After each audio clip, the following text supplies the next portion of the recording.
Thanks, Eileen. Thank you very much. It's the Ray Darcy Show on RTE Radio 1. Wash your hands. Good afternoon on this Wednesday afternoon. How are you? It's a crazy world we live in. And as if the pandemic and the American presidential election wasn't bad enough, now they're telling us that we've been eating Jaffa cakes the wrong way round all this time. You know, there's a debate about Jaffa cakes, whether it's a biscuit or a cake, and that comes into tax concerns. But now the people who make Jaffa cakes are saying, and wait for this is like big news. This is controversial. Forget about the presidential election. Forget about the pandemic. This is big news. It's big. It's a big confectionery controversy. Yes, we've been eating Jaffa cakes wrong because the chocolate side is not the top, it's the bottom. That's what they're selling. They know it. The company that makes Jaffa cakes have revealed which side of the sweet treat is the top and which is the bottom, and it means we've been eating them wrong for years. One debate has divided those with a sweet tooth: is Jaffa cake or a biscuit? But now it seems there's something else that's causing stir amongst chocolate orange fans. Apparently all this time we've been eating Jaffa cakes wrong. According to a spokesperson for Jaffa cakes, which is owned by McVitie and Price, contrary to popular belief, the chocolate part of the treat isn't the top, it's actually the bottom. What's your job? I'm the spokesperson for Jaffa cakes. How did you get on today? Well, I had to tell the world that the chocolate is actually the bottom and not the top. That is big news. That is huge news. Did you stay up all night? Do many people actually stay up all night, or is it just the mad people here in RTE that I work with that stay up and watch the American presidential election?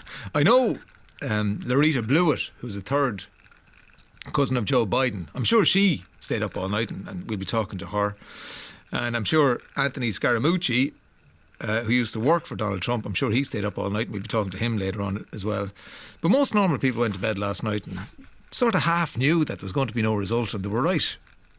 So when you turned on the news this morning, Morning Ireland, you weren't told who was the new president because nobody knows yet. And they're saying now it's going to be Thursday night, Friday morning. What are people in the States waking up to? These are the headlines of the American newspapers. Swing states are tight. We know that. That's the Wall Street Journal, the Boston Globe. Another night on the razor's edge. Trump and Biden battle deep into the night, with race likely hinging on three key states. Turnout on pace to hit record levels despite pandemic. A tense wait, says the Dallas Morning News. Turnout soars along with suspense as nation in tumult delivers verdict. And then the New York Post says Trump defies polls, election on razor's edge, nail biter, and has a close-up of a woman biting her nails. That's the New York Post. A tense nation wonders what's next. I suppose a tense world. A nation divided, says the Washington Post. Tight race, high turnout, reflect partisan split over crisis. So that's all there.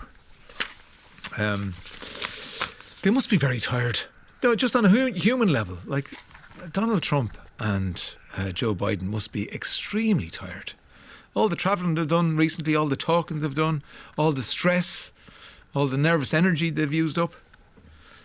Anyway, we'll be talking to those people. If anything happens of note, we'll bring it to you between now and 4:30 today. It's mad to think that it's a year since Gay Byrne died. And it was just announced around this time, actually 2:45, I think. Joe Duffy announced it, and then we came on and we had loads of people on remembering the great Gay Byrne, and that's been a crazy year. And I see Joe and Ryan Tubridy and everybody wondering how Gay would have negotiated his way through the pandemic, and Joe saying he would have been great for us all, that he would have sort of guided us through it. We just thought it'd be nice to hear his voice again. And he spoke to us May 2018. And I'm just going to play a 50-second clip from that interview. And Gay was talking about his radio programme. So let's have a listen to Gay. We're getting very close to a million listeners a day. Yes. 850,000, I think, that is remarkable? what we had. And I saw it as the town hall of the air, and they wrote to us about all sorts of things, and they delighted in it, and the entire nation was listening. Describe to me, I suppose the power is the word I'm looking for, the power you had as a broadcaster then, the power that programme had. Because it wasn't news, it wasn't current affairs, and yet it was covering the most crucial issues of the time. Everything. It was covering everything because we had so many listeners. It didn't. It's hard for me to describe it. You would need to get somebody else to describe it because I was where you are and I was doing the thing and I was concentrating on broad. I wasn't conscious that the entire nation was listening.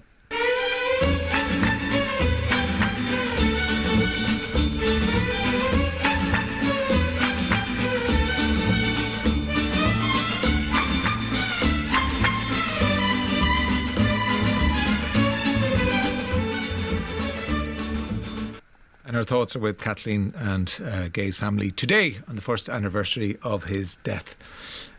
He would have loved this next thing that has turned up on the RTE archives. And it's a clip from Hall's Pictorial Weekly. Another great broadcaster that's no longer with us, Frank Hall. And it was must-see TV back in the day. I remember we used to all gather around the television for the weekly edition of Hall's Pictorial Weekly.